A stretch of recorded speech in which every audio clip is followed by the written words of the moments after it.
Vamos con Diego Cándano Fierro. Sí Banco, redefiniendo la banca, redefiniendo el verde. Presenta.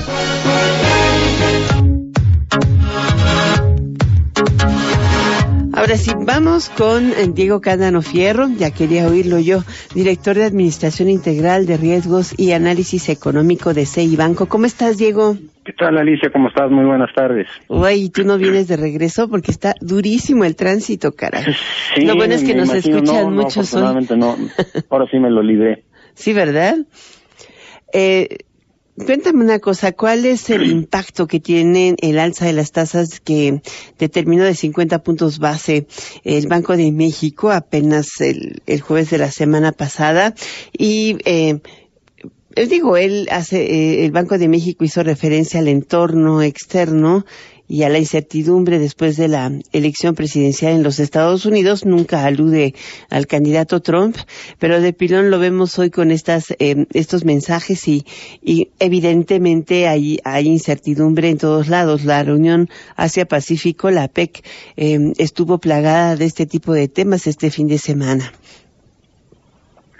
Pues sí, Alicia, yo creo que se siguen aunando elementos de incertidumbre a los que ya conocíamos o ya habíamos venido platicando. El caso Trump, el caso del precio del petróleo, que cuando menos hoy tuvo un buen comportamiento y un incremento importante. De alguna manera esto ayudó al tipo de cambio. Pero ya hablando de lo que mencionabas, el aumento de la tasa de interés por parte del Banco de México, pues como lo comentábamos hace 8 días, Alicia, el aumento fue de 50 puntos base, como lo estimábamos, pero como claramente quedó establecido, esta alza no satisfizo a los mercados financieros. Estos querían una alza de 75 puntos base y hasta de 100. De tal manera que en el momento en que se materializa un incremento de 50 puntos base, pues tuvo un efecto pues muy limitado sobre el tipo de cambio, porque tuvo una apreciación el peso pues muy escasa, de apenas 20 centavos. Es decir, no fue todo lo efectiva la medida, la decisión que se anunció, que se esperaba.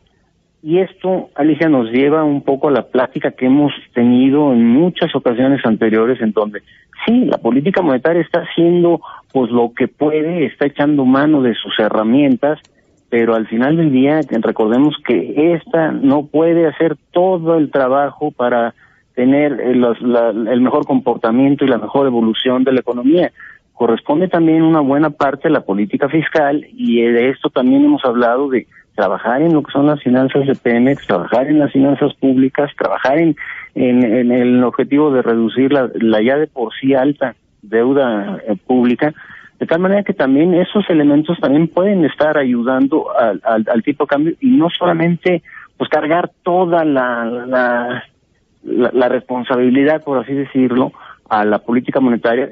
Y lo vimos que entonces el alza en las tasas de interés, pues sí, de alguna manera ayudó, pero por otro lado también tiene sus bemoles, que son la afectación que puede tener sobre el consumo y por lo tanto sobre el crecimiento económico.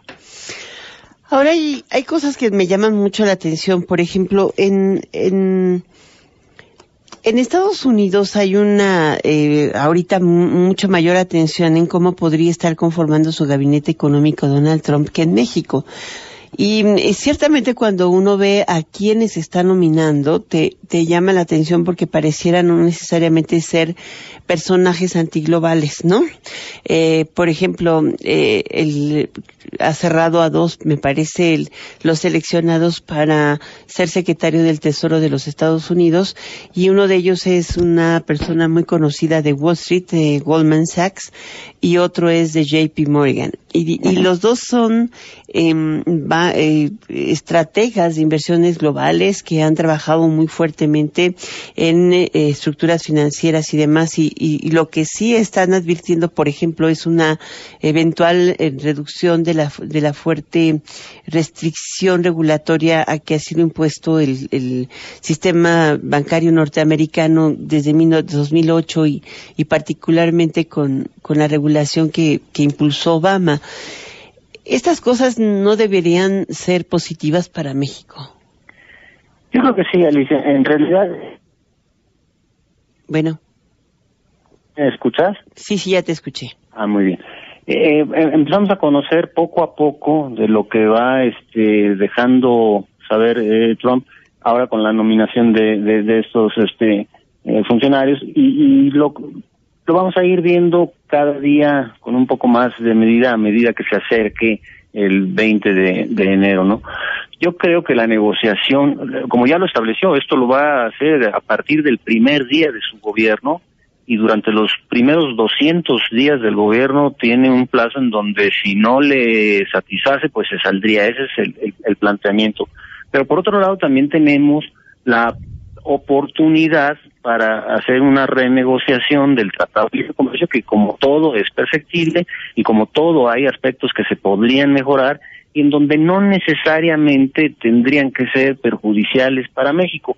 Pero ahí sí vamos a necesitar toda la capacidad y toda la habilidad negociadora para estar discutiendo al tú por tú los temas en donde podamos llegar a una renegociación que sea pues favorable para ambas partes.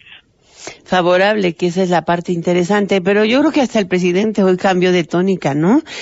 Primero hablábamos de defender el tratado, después de renegociarlo y ahora de modernizarlo. Y pues una versión 2.0 a 20 años de distancia parece ya más factible y además conveniente inclusive para México. Yo creo que sí, ¿verdad? Yo creo que no es el mejor escenario que quisiéramos haber tenido, pero es el que tenemos y es con el que tenemos que trabajar y tratemos de hacer lo mejor posible en beneficio de México. Si tú me dices otra de las cosas, ¿qué tanto afecta, por ejemplo, a personas que tienen ahorros en fondos de renta fija, el que la tasa de interés del Banco de México haya subido? Lo quiero subrayar contigo como experto porque después cuando empiezan las subidas de las tasas, de pronto uno ve los estados de cuenta y sobre todo cuando tienes inversión particularmente en bonos menos en acciones, empiezas a ver que perdiste capital, ¿no? Y pues esas minusvalías nos asustan. Exactamente. Entonces, ¿qué haces en estos casos? ¿Cómo te proteges? ¿Cómo estableces tu riesgo y cómo sabes leer esos estados de cuenta? De manera que no te asustes. Pues sí, no, yo creo que tienes que estar con posiciones muy, muy cautelosas, pero muy, pues pensarlo detenidamente. Evidentemente una inversión que tienes a una tasa de renta fija, con un escenario y que se estén materializando alzas en las tasas de interés, pues pierdes capital, pierdes rendimiento, cosa que contrario que sucede cuando tienes un crédito. Entonces lo que te conviene es una tasa fija cuando tienes un escenario de alza en tasas de interés. Pero lo que se puede hacer es, por el momento, estar a plazos muy cortos en tus inversiones, de tal manera que en la medida en que se vayan dando las alzas de tasas, pues te peguen durante un lapso muy pequeño y al cabo de un relativo tiempo puedas replantear tu inversión y no mantenerla perdedora a lo largo del tiempo. Pues esta es la parte importante, pero ¿cómo te puedes cambiar? No, hasta que se venzan los plazos. Ahí sí, a menos que hayas estado en cortos, ¿no? Así como a 28 días puede que sí, pero... Así sí. Así sí. Pero mejor hay que meternos en CI Banco. Ahí Diego nos cuida el dinero. Hay muchos fondos que tienen capital garantizado. La verdad es que yo no entiendo por qué si la gente no tiene ¿cómo se dice? Conocimiento muy adecuado, pues no se acercan al profesional y aseguran su capital y una rentabilidad adecuada, ¿no? Sí, eso es, ahora sí que eso es lo ideal, ¿no? Mucha gente en la institución está trabajando y preparándose para tener pues los elementos que puedan brindar la mejor posibilidad de una estrategia de inversión para el público en general. Y sobre todo ahora que todavía se espera una siguiente tasa, elevación de la tasa, y que si la Reserva Federal confirma el inicio de levantamiento de tasas, pues podría estar iniciándose un ciclo largo. Así parece, Alicia, ya es inminente o cuando nos parece inminente el alza en diciembre, e incluso podría ser también en México, pero sin duda en los próximos meses del año próximo estaremos viviendo un escenario de alzas en tasas de interés. Pues sí, Stanley Fischer, el vicegobernador de la Reserva Federal, hoy dijo que, bueno, están pendientes de la apreciación del dólar, sobre todo es un factor que les preocupa, pero que no les va a cambiar sus metas monetarias, así de que eso es bueno. Muchas gracias para tenerte aquí, Diego Cándano Fierro, director de Administración Integral de Riesgos y Análisis Económico de CI Banco. Gracias. Gracias a ti, hasta luego. Hasta pronto.